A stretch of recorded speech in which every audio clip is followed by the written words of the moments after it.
احنا اخر ايفنت عملناه زي ما قلت لحضراتكم كنا في 2019 اخر 2019 كنا في شربين.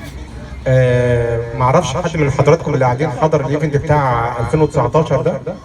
مفيش حد. ممكن فريق العمل اللي فاكره كان دكتور عبد العزيز وقتها كان بدايه شغله في شربين، كان بقاله حوالي سنتين من 2017 بدايه شغله، وكان برضه في اليوم ده كان يعني قدرا تقريبا 90% من قصص النجاح اللي موجوده ما تعرفهاش. فقلت نفس الكلام وقلت النهارده الاطفال تعرفوني، قالوا بنشوفك عندنا في العياده برضو كده، ليك صور عندنا هنا.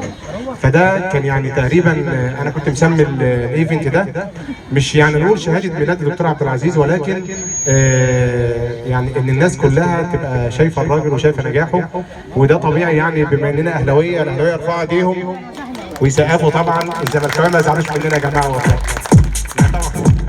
راجل زملكاوي بس عنده روح رياضيه، حتى برغم 6-1 وعنده روح رياضيه، دي ما فيش فيها حاجه تزعل. فمبدا الاهلاويه، وكان لسه عاملين حفله كبيره يا عبد الرحمن امبارح للاهلي. حتى طبعا عبد الرحمن ده بيحب الاهلي اكتر من محمود وعمر يعني. فكانوا عاملين حفله طبعا كان معمول حفله تكريم كل الفرق الرياضيه للسنه 2023.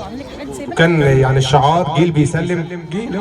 عشان كده عبد الرحمن اتفصل يا جماعه النهارده من الشغل، باركيله. هنجيب جيل جديد يعني، انا ما بتكلمش عن نفسي، انا لسه قاعد. فدكتور عبد العزيز كده يسلم على حضراتكم، وان شاء الله هنوزع شويه هدايا مش قيمتكم يعني، وشويه تكريمات بسيطه كده للاطفال، ونرجع بقى نكمل سطلانه تاني. تعالى انت هنا، هات كرسيك وتعالى. السلام عليكم. عاملين يا جماعه اخباركم ايه؟ وشكرا على استشرافكم الجميل ده. يعني ما نخش من دايما من الحاجات اللي ممكن تسعد الواحد فعلا ان هو فعلا يشوف قصص النجاح ديت قدام عينيه. ولو ربنا ضاف علينا نعمه يعني بعد الحمد لله دعاء يعني والدتنا لينا وتوفيق ربنا، كل نجاحنا مرتبط الحمد لله بوجودكم. يعني كل نجاحنا، ودي حتى دايما انا بقول لاي حد، انا بقول له انا نجاحك عندي اهم حاجه عندي في المكان. الاطفال يجوا جنبنا هنا كده، الاطفال يجوا معانا عشان يبانوا في الصوره. وحتى دايما بصدرها مع ناس كتير، اقول له الحمد لله احنا بفضل الله وحده يعني هو ده رصيدنا النهارده الحمد لله اللي موجود، وان الحمد لله ان احنا نقول يعني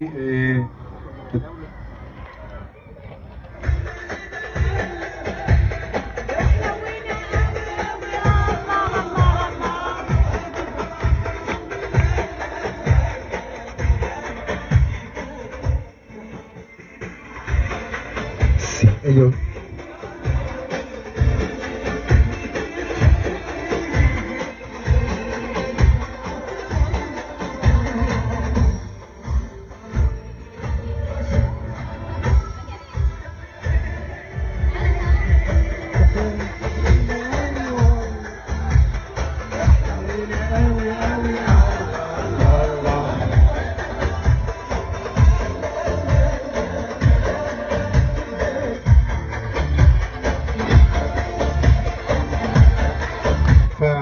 انا بشكر كل واحد من فريق العمل، وهو بصراحه ما حدش فيهم انا ما بعتبرهمش فريق عمل، هم فعلا كلهم يعني اللي قريب مني في السن شويه. فهو اخويا زي الاستاذ سمير طبعا، هو اكبر مني 3 شهور بس.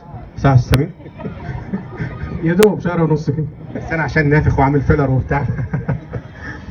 والناس اللي في سني زي عبد الرحمن هو اصغر مني كتير طبعا، مش هقول يا عبد الرحمن فرق السن 3 سنين. اكبر ولا اصغر؟ اكبر. ايوه كده، خلي بالك القبض نازل بعد بكره. منوره طبعا يا جماعه. انتوا عارفين ان مروه تبقى مرات عبد الرحمن؟ مش عارفين.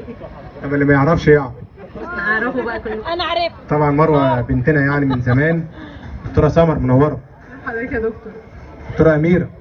منورك يا دكتور. دكتوره اميره قسم النحافه عندنا، اي حد رفيع هي بتتولى امره يعني. اكيد. صح كده؟ ازيك يا محمود؟ طبعا مستر اياد. مين اللي يعرف مستر اياد يا جماعه؟ طب اللي يعرف اياد يسقف له؟ مفيش حد يعرفه. طبعا استاذ سمير اخويا الكبير، واستاذ سمير فعلا يعني مكسب حقيقي بقالنا النهارده 2 يا استاذ سمير. فيعني احنا متشرفين بوجودك وبنشكرك على وجودك معانا، ودايما مع بعض في الخير. دكتور انا اكبر سنا لكن حضرتك اكبر مقاما. انا بقالي سنين طويله عايش بره مصر، اتعلمت حاجات كتير بس اتعلمت حاجات اكتر مع حضرتك. شرف لينا. الله يبارك فيك. مش فايده. نخلي الدكتور عبد العزيز للاخر.